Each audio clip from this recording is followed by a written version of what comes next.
สบายดีFC สู่ขู่สู่คนของ2 YouTube เบาไข่ฟ้าเทพวงศา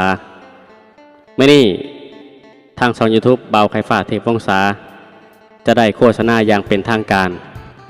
เพื่อให้พี่น้องได้ติดตามผลงานทาง2 YouTube ฝากแพนเฟ้งในเด้อพี่น้องเด้อ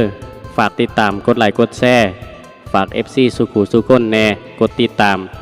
ทาง2 YouTube เบาไข่ฟ้าเทพวงศาอาจจะมีสิ่งดีๆให้พี่น้องได้ติดตามได้เบิ่งได้ส้มเป็นวิดีโอไปเลาะเที่ยวในสถานที่ต่างๆหรืออาจจะเป็นผลงานเพลง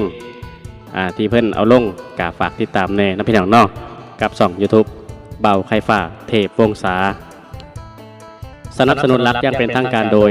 ห้างจอยเครื่องเสียงสถานที่ตั้งอยู่บ้านโพไซเมืองพลานไซแขวงสวรรณเขตเครื่องเสียงดีมีคุณภาพต้องห้างจอยเครื่องเสียงเท่านั้นติดต่อหมายเลขโทรศัพท์020 96 89 0777ย้ำ020 96 89 0777ฝากกดติดตามกดไลค์กดแชร์เพื่อเป็นกำลังใจให้ช่อง YouTube เบาไข่ฟ้าเทพวงศา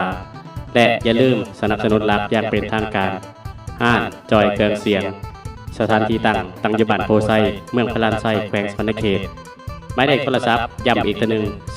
020 96 89 0777อย่าลืมอย่าพลาดเครื่องเสียงดีมีคุณภาพต้องห้างจอยเครื่องเสียงฝากกดติดตามกดไลค์กดแชร์ช่อง YouTube เบาไข่ฟ้าเทพวงศาในเด้อพี่น้องเด้อ